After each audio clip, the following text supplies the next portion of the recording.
The woman's heel caught on something as she stepped onto the stage. The man kneeling on the floor looked up, rag still wet in his hand. She didn't apologize, just settled into the chair, smoothing her dress over the armrests like she owned the air itself. "Looks too big for this space," she said, tapping the armrest, voice light like she was complimenting a toy. He stood up slowly, folded the rag into a tight square. "Too big?" His voice was quiet even. "No, just sit on it." She blinked once, smiled at the cameras, and stayed exactly where she was. He didn't wait for a response, just dropped the rag on the floor, walked toward the exit door. She didn't notice his hand was still in his coat pocket, or that his thumb had already pressed something. Ethan Vance had been kneeling for the better part of an hour. The marble floor of the Vanguard Aerospace atrium was cold through his pants, and his knees had gone numb around the 40-minute mark. He didn't mind. Numbness was better than the alternative. He'd learned that 5 years ago when they'd stripped his name off the patent application and hung his engineering degree on a courtroom wall like evidence of fraud. The gala was in full swing 20 feet above him on the mezzanine level. Champagne flutes caught the light from the chandeliers. Laughter rolled down in waves. Ethan kept his head down and worked the buffer over a scuff mark someone's shoe had left near the elevator bank. The machine hummed. It was a good sound. Steady. Predictable. His phone buzzed in his back pocket. He shut off the buffer and pulled it out. The screen showed a number he recognized. Mount Sinai Hospital. He answered on the second ring. "Mr. Vance?" The voice was professional, clipped. "This is billing. I'm calling about Lily's transplant." Ethan stood, his knees cracked. "I sent the payment last week. We received $12,000. The balance is still $73,000. A pause. Paper rustled on the other end. "Without full payment by midnight tonight, we'll have to remove her from the active recipient list." The floor beneath him felt solid, but Ethan's stomach dropped anyway. He'd been counting on the insurance appeal. 3 weeks he'd waited. They'd sent a 1-paragraph denial yesterday. "I understand," he said. "Mr. Vance, He ended the call. $73,000. He made $19 an hour scrubbing floors in the building where he used to design engines that could break the sound barrier without leaving a carbon trail. He'd done the math 1,000 times. Even if he worked every shift available for the next year, he wouldn't come close. Above him, someone laughed. It was a sharp sound, theatrical. Ethan looked up. Victoria Sterling stood at the mezzanine railing. She wore white. Not cream, not ivory. Pure white. The kind that made everyone else look like they were trying too hard. Her hair was pulled back so tight it looked painful. She held a champagne flute in one hand and gestured with the other, her diamond bracelet catching light like a small chandelier strapped to her wrist. She was talking to a cluster of men in dark suits. Investors, probably. They leaned in when she spoke. She didn't lean back. Ethan had watched her give 47 interviews in the past 3 years. He'd counted. She always said the same thing. The X1 engine represents a paradigm shift in aviation technology. She never stumbled over the technical terms. She'd memorized them. He knew because he'd written most of them down first, late at night in a windowless lab, back when his daughter still had 2 working kidneys, and his name still meant something. Victoria turned. Her eyes swept the atrium, passed over him, stopped. She tilted her head slightly. Recognition flickered across her face. Then something else. Amusement, maybe. She started down the stairs. Ethan picked up the buffer cord and wrapped it around the handle. His hands were steady. That was good. He'd need steady hands tonight. Victoria's heels clicked against the marble. She stopped 3 feet away, close enough that he could smell her perfume. Something expensive. Something that cost more than his daughter's medication. "Ethan Vance," she said. Not a question, a statement. "I didn't know you were still in the city." He looked at her. She was smiling. It was the kind of smile people used in negotiations right before they took everything you had. "Miss Sterling," he said. "You're looking well." Her gaze dropped to the ID badge clipped to his shirt. Facilities Services. Her smile widened. "I see you found your level." Ethan didn't answer. He'd learned that silence worked better than anger. Anger gave people something to use against you. Victoria took a step closer.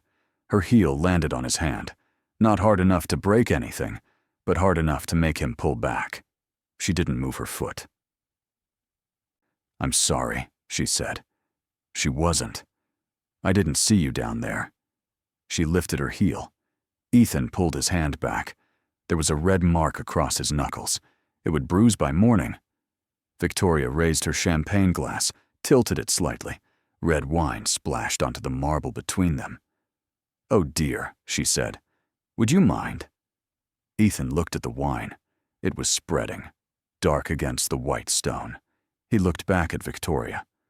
"Of course," he said. He knelt again. The red mark on his hand was already darkening. He reached for the rag in his back pocket.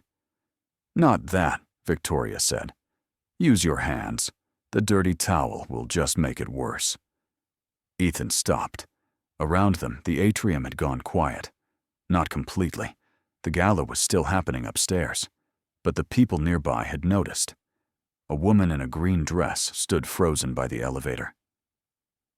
A waiter had stopped mid-step, tray balanced on one palm. Ethan dipped his fingers into the wine. It was cold. He wiped it across the marble, gathered it into a small pool, wiped again. Victoria watched. She was still smiling. "You used to be chief engineer," she said. "Do you remember that? You had a whole team, 40 people reporting to you." She paused. "Now you report to a mop." Ethan kept wiping. The wine was almost gone. Just a faint pink stain left. Victoria crouched down. Her white dress pooled around her knees.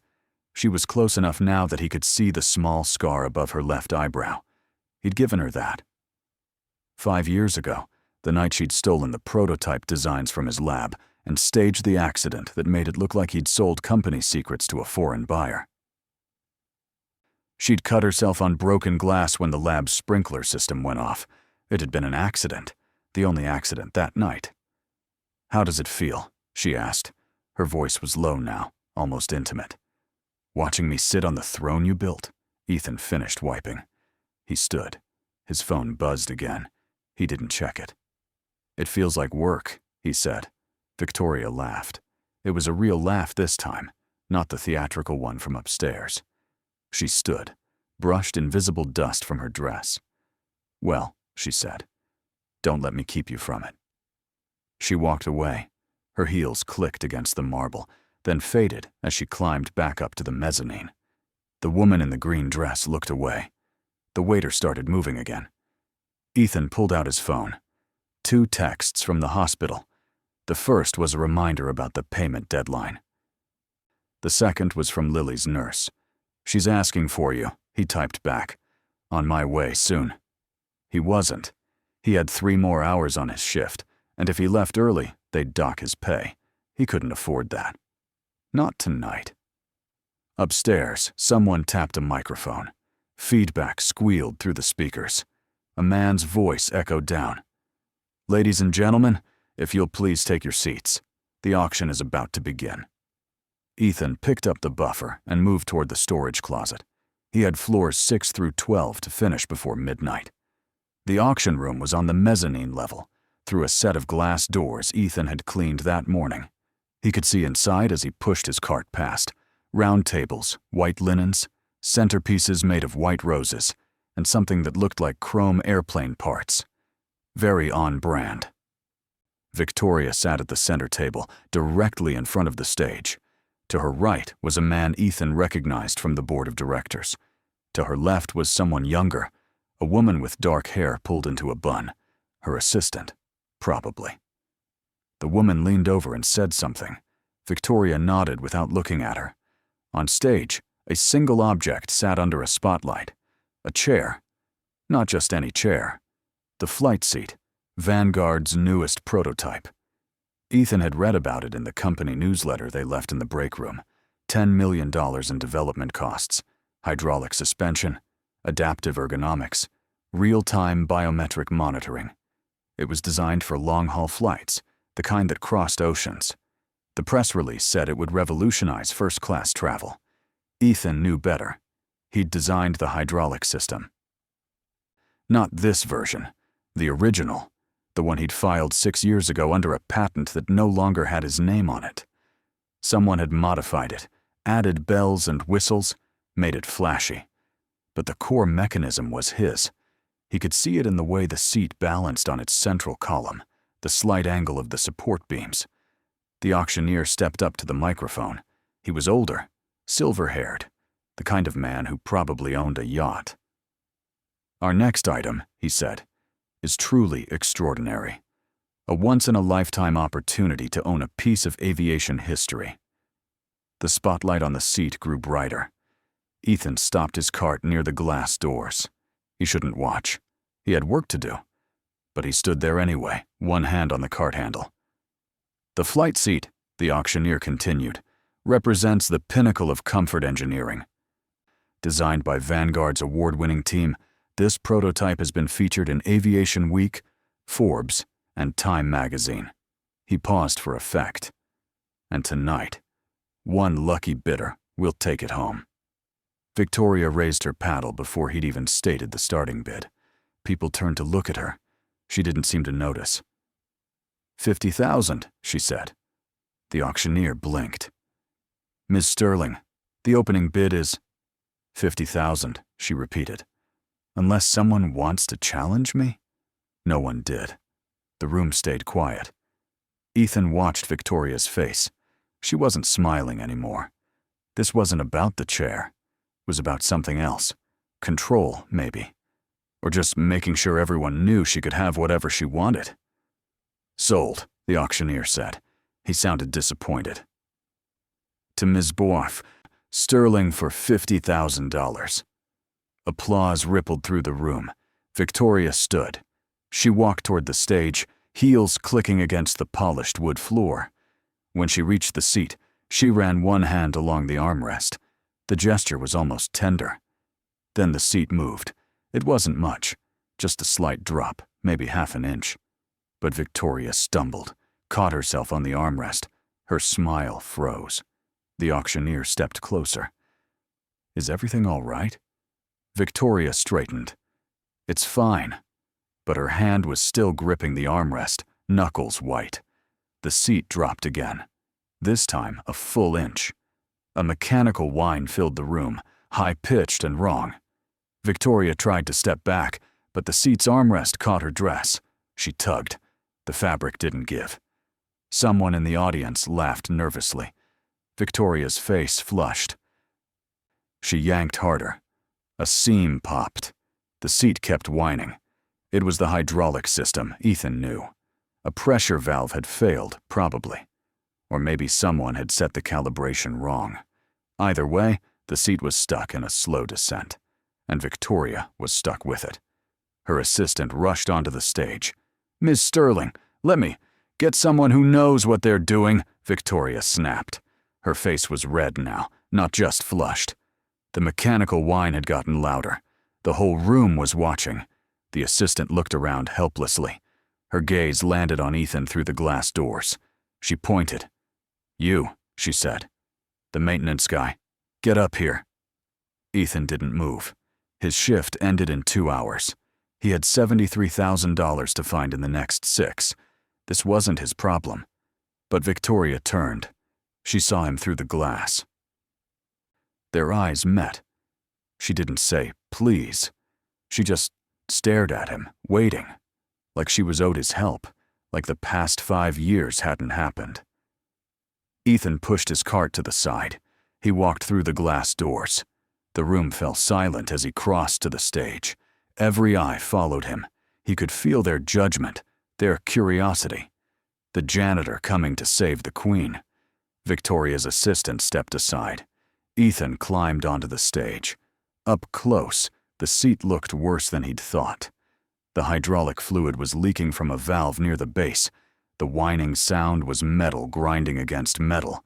The safety brake trying to stop a descent it wasn't designed to handle. Victoria looked at him. Her face was still flushed, but there was something else in her eyes now. Desperation, maybe. Or just embarrassment. "Fix it," she said. Then she added, voice lower, meant only for him. "This thing's too big for your brain anyway, isn't it? Just do what you're good at. Clean up the mess." The investors were watching. The cameras were rolling. Victoria's smile returned, brittle at the edges. Ethan knelt beside the seat.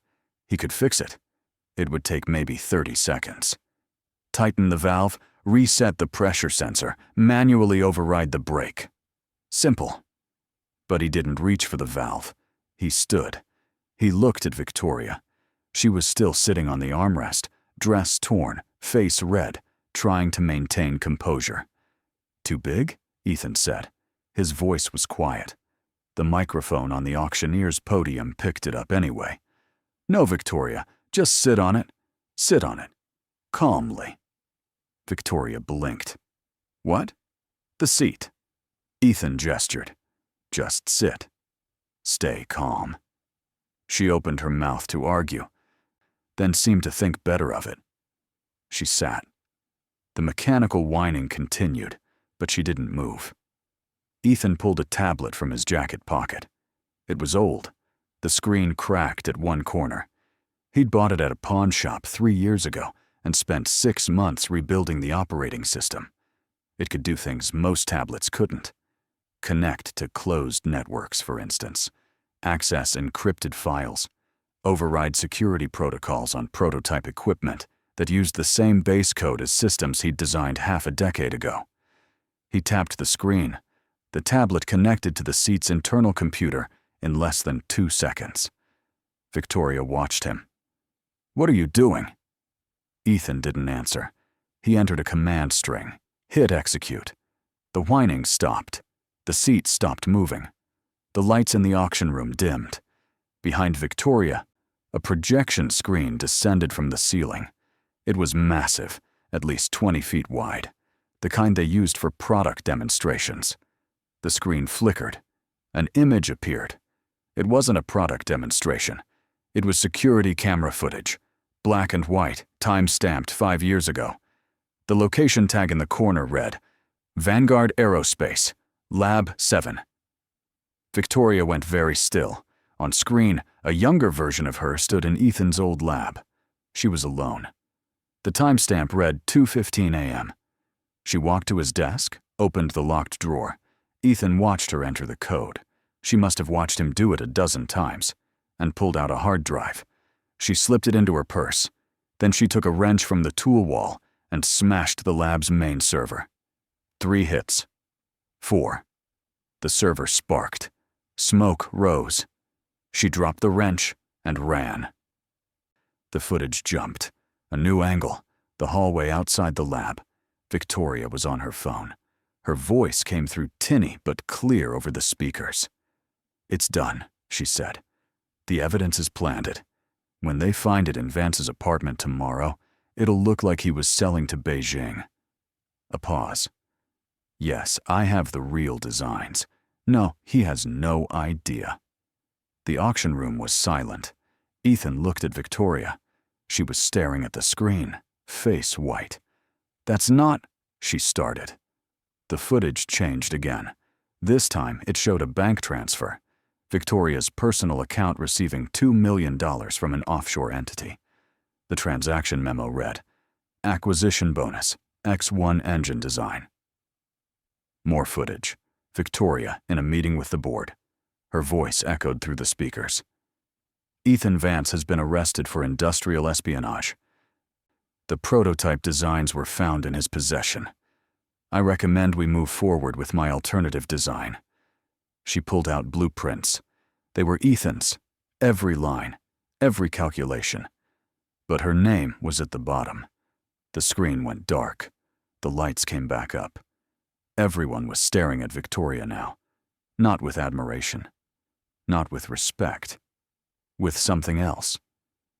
Her assistant had backed away from the stage. The board member at Victoria's table stood up, pulled out his phone. others were doing the same, typing, calling, photographing the screen where the frozen image of the bank transfer still glowed. Victoria turned to Ethan. "How did you—" "The seat," Ethan said quietly. He gestured to the prototype. "You bought it for $50,000, but you didn't ask what it cost to build." He tapped his tablet. $10 million in development. Most of that went into the hydraulic system, the same system I designed 6 years ago." He paused. "The same system I built a back door into, just in case." Victoria's face shifted. Shock, then anger, then something close to fear. "You planned this," she said. "No." Ethan put the tablet back in his pocket. "I planned to survive. You made it personal when you stepped on my hand." Someone behind them cleared their throat. Ethan turned. 2 security guards stood at the edge of the stage. Behind them, 2 NYPD officers. "Victoria Sterling?" one of the officers said. Victoria didn't answer. She was still staring at Ethan. The officer stepped forward. "You're under arrest for corporate fraud, falsification of documents, and conspiracy to commit industrial espionage." The second officer moved to handcuff her. Victoria pulled her arm back. "This is a mistake," she said. Her voice was loud now, too loud. "That footage is fabricated. We'll sort that out downtown," the officer said. They cuffed her. The metal clicked. Victoria looked at the crowd, at the cameras, at the investors who were already leaving through the side exits. Then she looked back at Ethan. "You destroyed me," she said. Ethan thought about his daughter lying in a hospital bed. He thought about 5 years of cleaning floors while Victoria gave interviews about innovation and vision.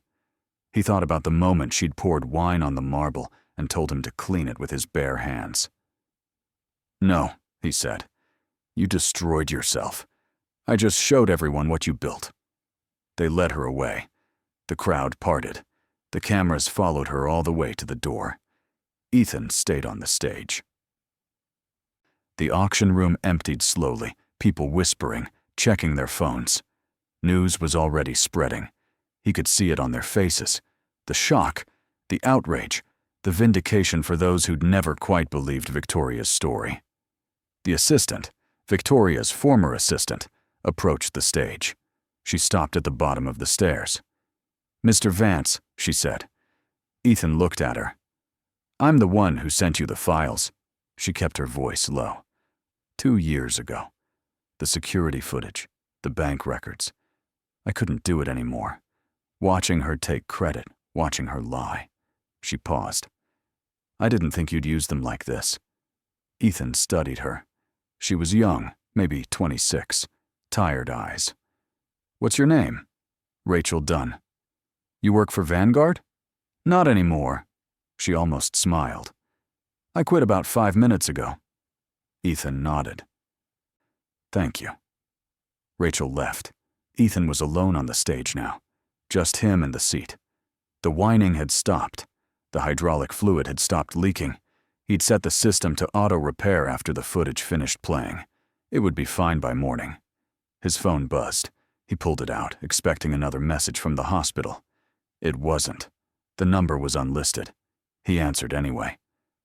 "Mr. Vance?" The voice was male, older, unfamiliar. "Yes. I was in the audience tonight. What you did, that took planning. And courage." A pause. "My name is Richard Caldwell. I run Caldwell Aerospace. We've been trying to develop a clean engine design for 3 years. I'd like to offer you a contract. Chief engineer. Full benefits. Salary starts at $250,000. Ethan's hand tightened on the phone. "I don't have a degree anymore." "They revoked it after the trial." "I don't care about the degree. I care about the work." Caldwell's voice was firm. "I also heard about your daughter. I'm wiring $500,000 to Mount Sinai Hospital under her name. Consider it a signing bonus. The money should clear in the next 10 minutes. Go. Be with your daughter." The call ended. Ethan stood on the empty stage, phone in hand, trying to process what had just happened. 500,000. Lily was safe. More than safe.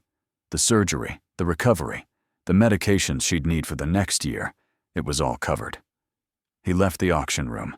The atrium was empty now, just the night cleaning crew working quietly on the upper floors.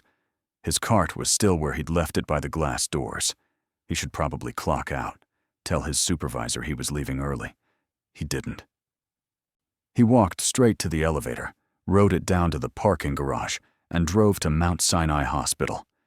The surgical wing was quiet when he arrived. A nurse at the desk looked up, recognized him. "Mr. Vance," she said. "Lily's in recovery. The surgery went perfectly. Dr. Martinez will brief you in a moment, but..." She smiled. "She's asking for you." Ethan's legs felt weak. "The payment cleared?" "About an hour ago. We were able to move her up on the schedule. She went into surgery at 8. The nurse checked her watch. "Finished 20 minutes ago." An hour ago. Right when Caldwell had made the call. The nurse led him down a hallway to a recovery room. Lily was in the bed by the window, eyes half open, drowsy from anesthesia. An IV line ran to her arm. Monitors beeped softly beside her. She saw him. Her face lit up.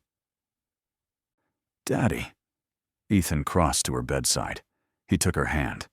It was warm, alive. "Hey, baby," he said. His voice cracked. "How do you feel?" "Sleepy." She yawned. "The doctor said I'm all fixed now. He said the new part is working really good." Ethan sat on the edge of her bed. He brushed hair from her forehead. "You're going to be fine.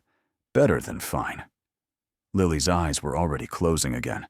The anesthesia was pulling her back under. But she squeezed his hand. "Did you fix something tonight?" she asked. "You always fix things." Ethan thought about the seat, the footage, Victoria's face when the handcuffs clicked. He thought about Rachel sending him files for 2 years. He thought about Caldwell's voice on the phone, calm and certain. "Yeah," he said quietly. "I fixed something." Lily smiled. Mom would be proud. She fell asleep before he could respond. Ethan sat there for a long time, holding her hand, watching her breathe. The monitors beeped. Nurses passed in the hallway. Somewhere on another floor, someone laughed. His phone buzzed. A text from Rachel Dunn. "The board just announced an emergency meeting. They're reviewing all of Victoria's projects. Your name came up. They want to talk to you." Ethan didn't reply. He'd talk to them later. Right now, he had somewhere else to be. He stood, careful not to wake Lily, and walked to the window. Outside, the city stretched out in grids of light. Car horns honked, sirens wailed, life moved on. And above it all, crossing the dark sky, a plane descended toward LaGuardia. Its landing lights blinked red and white. The engine sound reached him even through the closed window. A deep, clean hum that he recognized. The X-1, his design. The one Victoria had stolen, the one Vanguard had built, the one that was now flying passengers across oceans without burning a hole in the atmosphere. Ethan pressed his hand against the glass. The plane banked slightly, adjusting course. More lights appeared behind it. Another plane. Then another. A whole fleet of them, crisscrossing the sky above New York, carrying people home. His engines, his work. His name was gone from the patents, but the designs were still there, still working, still making a difference. He wasn't a janitor anymore. He'd never stopped being an engineer. The sky had always been his. Victoria had just borrowed his throne for a while. Ethan turned back to Lily. She was sleeping peacefully now, chest rising and falling in steady rhythm. The monitor showed her heart rate, strong and stable. The transplant had worked. She was going to live. He sat down in the chair beside her bed and closed his eyes. Outside, another plane crossed the sky. Inside, Ethan Vance, chief engineer, single father, the man who'd built the engines that now ruled the air, finally let himself rest. The night grew quiet. The monitors beeped. Lily dreamed. And somewhere above the city, a plane carried its passengers through clouds and stars, powered by an engine designed by a man who'd spent 5 years on his knees, but had never stopped reaching for the sky.